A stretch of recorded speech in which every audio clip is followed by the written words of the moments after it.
This is Gmtv.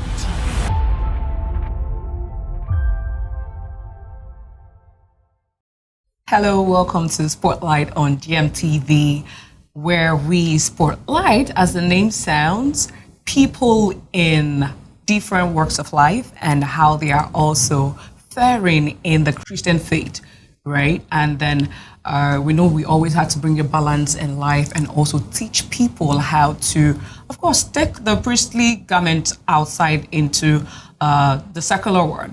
Well, yes, my name is Mira, and we'll be spotlighting somebody so amazing, somebody that is not new to the camera, somebody that we see on the screen, somebody that also will be bringing a part of his life that most of you might not have known. Before I unveil him, I'm going to be introducing my co-host, Irene. Hello to the camera. Hello, Mira.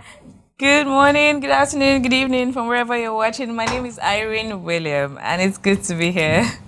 If I pose the question, who in the art industry his name is Nze Diego, would you probably guess right?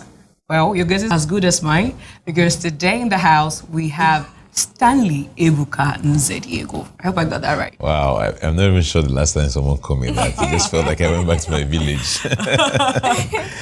Yeah, but that's correct. How does it feel to like to be in the studio today? Really good, quite cozy, and glad to be here. Absolutely. All right, so we will be going back into your life, and Okay. We understand that you are in the art and entertainment industry, but you also play a role that taking it the ministry way is ministry, right? So put us through the journey of you getting into what you do today. Also understanding that you studied something entirely different from what you do. So how were you able to blend the both? So for study's sake, I just went to school, to be honest. I remember vividly, like, because I wanted to act before I went to school, I was literally looking for a course that would let me act. So the medicines were out of the way. In fact, I had my cousin telling a story someday, and she was like, my cousin was studying medicine at the time at the University, and she had said that, her classmates, they were all doing like in year one, and she has realized that some of her hostel mates had like so much free time. They had like plenty lecture-free days, whereas they didn't have any. I'm like, please, what course is that person studying? And she said computer science. I said, that's my course. Wow. And that's how I decided to study computer science. But yeah, that, by the way, I just from when I finished from secondary school, I've just always been passionate about the arts and acting. I wasn't sure how to go about it because I didn't know anybody in the industry, and I started from church. I was at a campus fellowship then, where it's called Champions Theatre. The name of the group was Champions Theatre, and every single time we ministered on Sunday, people will always just come and say, "Wow, you're really good. There's just something about your acting. It is so good. Are you sure you don't want to do it professionally?" And I'm like, okay, maybe I should really take this thing seriously. And that's how I started. Started going for auditions. Got my first gig, one thing led to another, and here we are today. Okay. So what did it feel like when you eventually got the very first gig? What year was it when you got the very first gig, and what did you do differently after that? So it was 2009 that I got my first role. So I started auditioning for films in 2006. I got the first role in 2006, but I couldn't act in it because I was in school. So by the time they needed me to act, I auditioned in Lagos. I was back to Nnamdi University. And it was funny that I kept calling them before I left. How far, when are we shooting this film? Why are we shooting this film? Because prior to that time, I had a hunger. So eventually they called me. I was already in school, and they said I had to be on set the next day. I couldn't make it to Lagos the next day because maybe if I knew what I knew now, maybe I would have just entered the night bus or just don't even tell them I'm not around. I just make sure I showed up. So I eventually called the production manager and told him I will not be able to make it to set by 8 a.m. Please, can I come by 12:01? Thinking that if I enter the very first bus to Lagos, I had to make it. And that's the last time he called me. I didn't hear anything from them. Yeah, it was heartbreaking because I just wanted to have something to say, I am an actor professionally. I kept auditioning. Nothing happened until I was on IT 2009. I was doing my industrial training in Lagos, so I had ample time. Okay. And that's also say that education is important. You want to, do that primarily and focus and get that out of the way so that you don't have time to do the things that you truly want to do. So if you find a way to balance it, and but it was hard for me because I was trying sets, but it didn't just work. So I think God was deliberately waiting for me to finish school before he launched, because I would have probably just dropped out and said, oh, this is the acting. But God needed that too to, create a refined actor, So 2009, got my first role on TV. It's called Private Sector. That's a plenty auditions. It was a small role, but it was a breakthrough for me because finally I was on TV and I could tell people I'm not just an actor from mouth or just from stage. There was just something. There was something to show, and then one thing led to the other, and today we're here. So you've been acting from 2009 professionally till date. Yeah. Okay. So what struggles did you go through? Because there's so many persons who are in this industry, they've not gotten their big break, and some feel like, I'm tired, I've gone for auditions and everything. Are there some struggles you went through before you even had that big break? Absolutely. So I went for a lot of auditions. I did a lot of 1 scenes, 2 scenes, just that regular bad guy on Tinsel, just, 10,000 per day payroll. I got to a point where I was tired of the norm. I was tired to just be that ordinary guy on TV. I was tired of being the extra, being the 1 scene guy. And I was tired of auditioning because I went to a lot of auditions. I kept going for auditions, and you can do 200 auditions and you get 1 call. At the point I said, this thing, why they chase? Why am I running from pillar to post? Can I even just take a break and serve God? Wow. And that's how I joined the choir. Before I was every time, because Saturdays you always be going for auditions. Yeah. And Saturdays I'm always at an audition. I don't have time for choir rehearsal.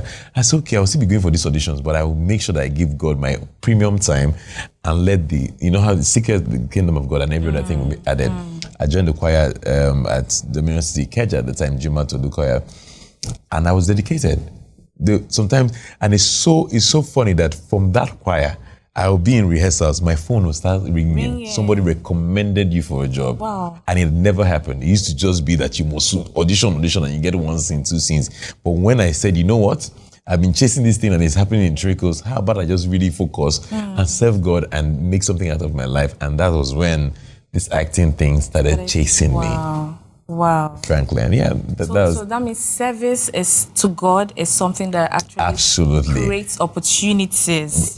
And it has to. And for me, I was not doing it that if I serve now, God has to give me a job. I was like, you were committed. I've been going for auditions, nothing happened. Perhaps I should just use my time and serve God. And it was in the place of service that I started getting recommendations. Wow. So in that place, I'll get directions. I'll get, from there, I made my first film. I made my first film in 2015 as a producer, and from there I've just been, grinding.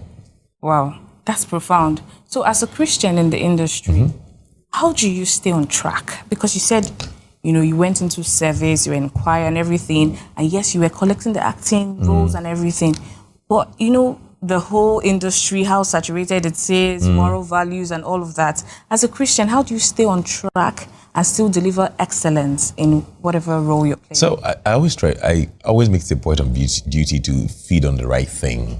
And feeding on the right thing, show up in church, you would hear the word of God, do your devotion, God will speak to you. There's camp meeting, clear your schedule to be there, because it's not the easiest thing to do. I had to say no to a film to be in camp meeting, and I know the spiritual value and edification it gives to me. So I'm not going to trade it for anything. Is it a walk on the park? No, it's tough. And some of the scripts are probably very juicy, but I don't even need to read it, because I've said, if you want to walk with me, you would have to wait till Tuesday, because I'm not available, because I understand how important this is. Sundays, I have to appear in church, because I know, except I'm out of town, I know how important that is.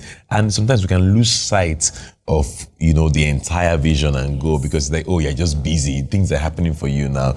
But that's the way the devil steals you. Yes. I I can afford to be online and just do service online, but I know how important it is to even, commune with the brethren and feel people's energy, and it's not the same thing. And I think that's one of the dangers that COVID brought. Yeah, a lot of people are online, and a lot of people have got, but there are people too that have been online that were in physical services that have now taken the backseat and they just wake up casually and know there's still a place of seeking and yearning and being hungry for transformation, and that hunger is what God finds and feels. Yes. So you cannot replace it.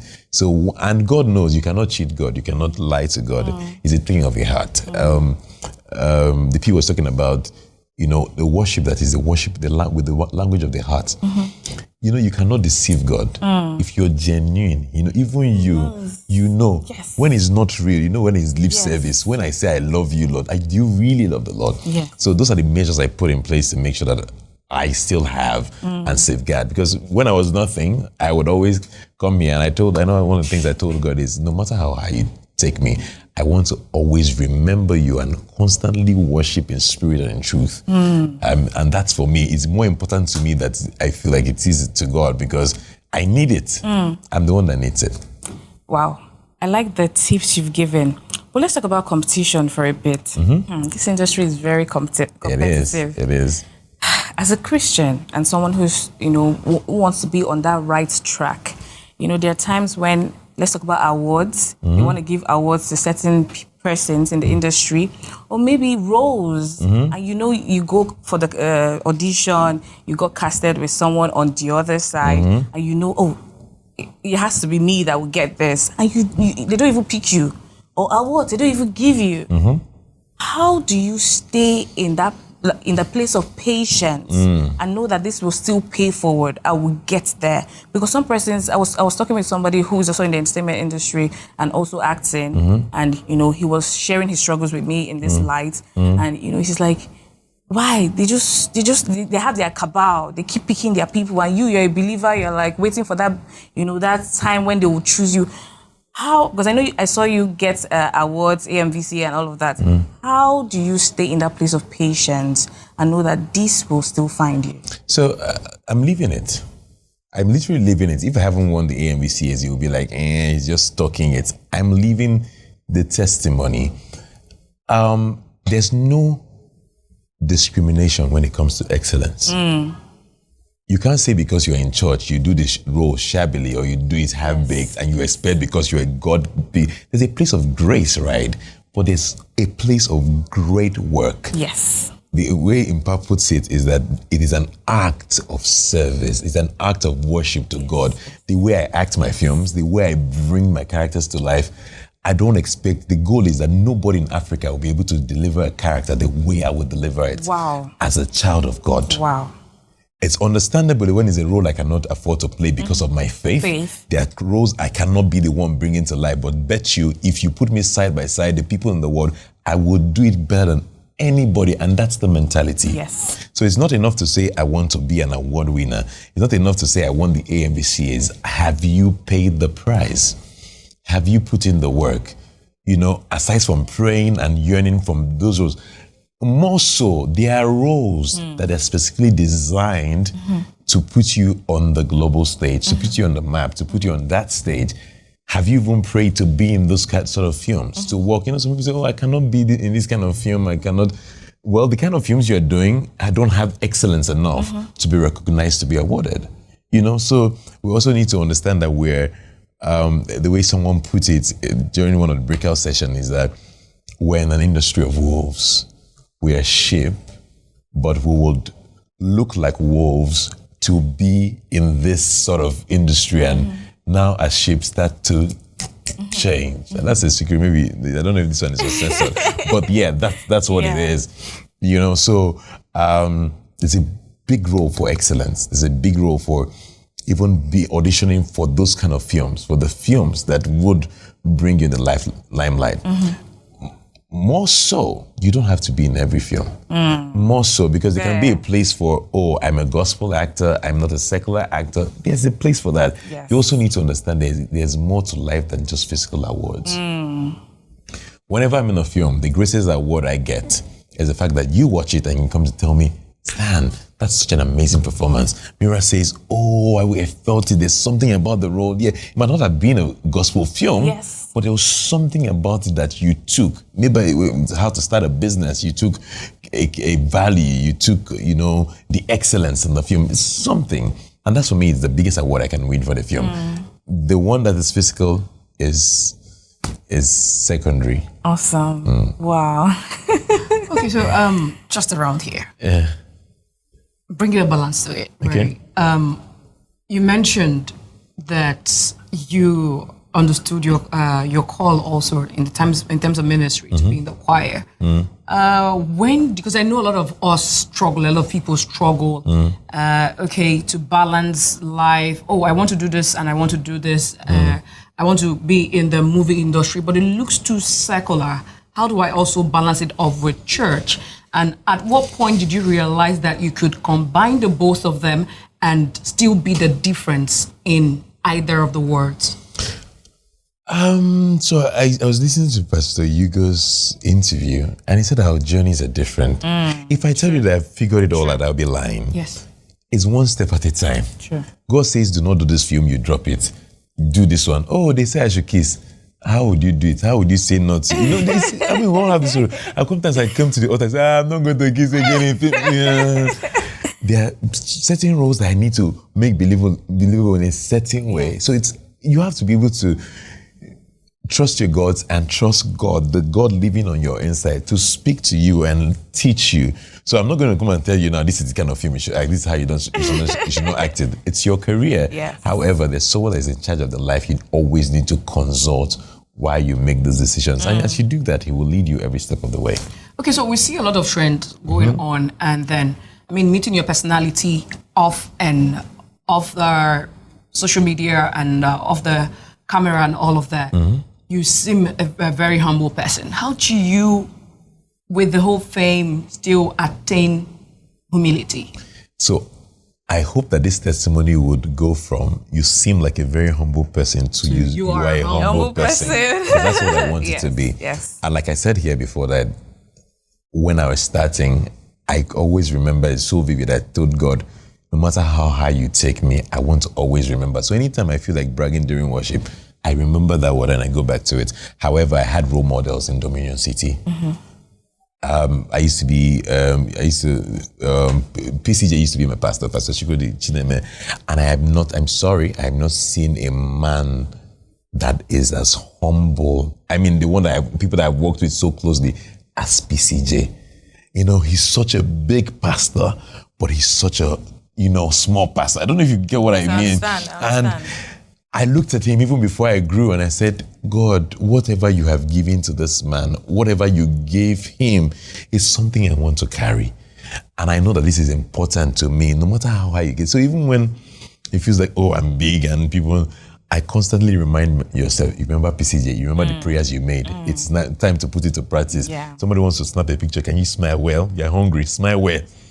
So those are the things in my head. Can you open your teeth and you don't can you take the phone from them and snap it for them? So it's a conscious reminder. So it's not like I'm always subjecting myself to things that would help me stay humble. And I constantly remind myself, because it's easy to just forget and say, but it is what it is. Okay, so just for aiding people in this that are like you and are also looking forward to doing what you do, what are those Christian steps that you take or you daily live out to keep you, of course, within check on and off the camera? I try not to miss my devotion. Like daily, appear my devotion, study, pray. And that, because it just reminds me. Then there's something I do. I just, Bible says pray without ceasing. I try to pray, as many times as possible. I usually would do an hourly prayer. So at the time that maybe like 10:10, when the times coincide, so I just look out for those times and I just say a word of prayer. And I've just tried to make that a habit. And that's just, me trying to, constantly stay in touch with God and communicate. And it doesn't even have to be that time. Just a deliberate effort. And like I said before, it's a language of the heart. When you're genuine with it, God knows. All right, so just about the last question, and then if Irene has anyone, wrap up with it. Okay. the entertainment world is one of the seven mountains of the society.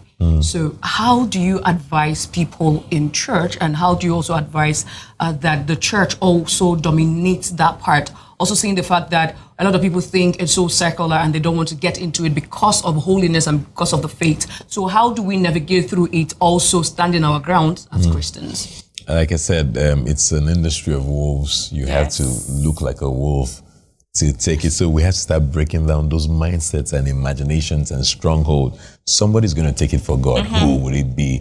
It's so tough. It's so hard. Who will it be? And I spoke about excellence before.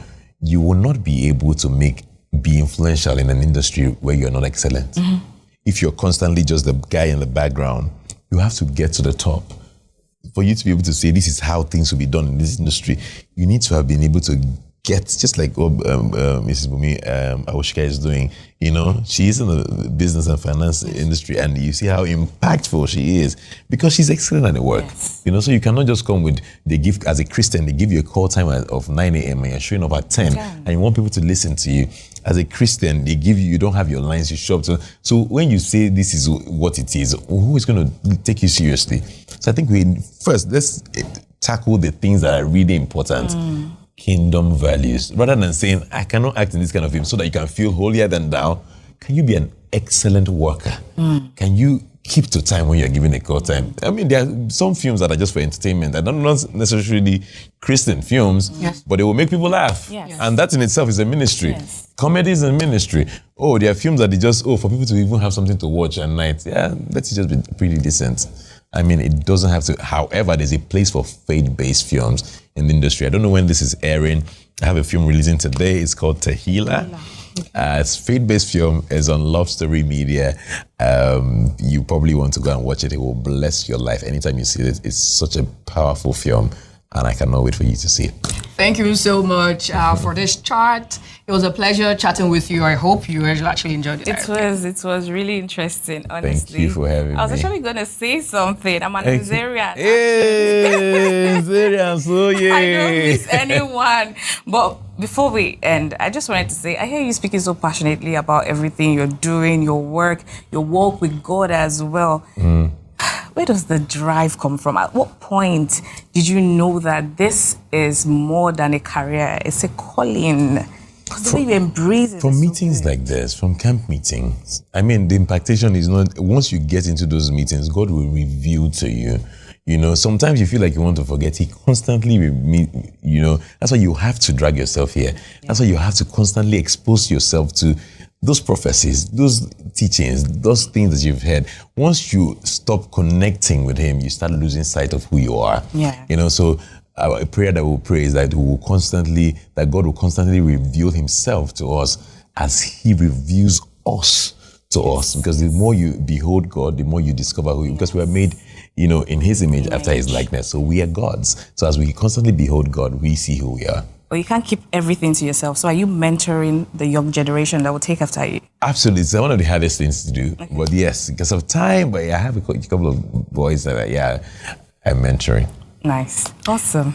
All right, thank you very much for the chat. Like I mentioned earlier, it's been a wonderful chat in here on Spotlight on Gmtv with Stanley Ebuka Nzedio. I like the sound of that. And you probably would know him as Stan Nze. Of course, he starred in the movie Rattlesnake as Ahan, right? As Ahan, and ever since then he's been the boss in the movie industry. And that is also to say that he is one man in ministry that is taking one of the mountains of the society, which of course cuts across the family, the education, art and entertainment, media, business. So which angle or which of the mountains are you taking to yourself? Of course, you let us know. Thank you also for being a part of the program. My name is Mira, and of course I have a co-host with me in the building, Irene.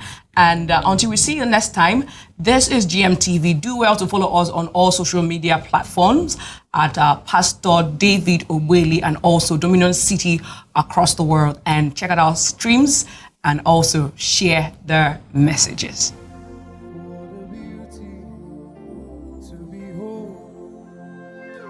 Such a wonder, we adore you, are Jesus.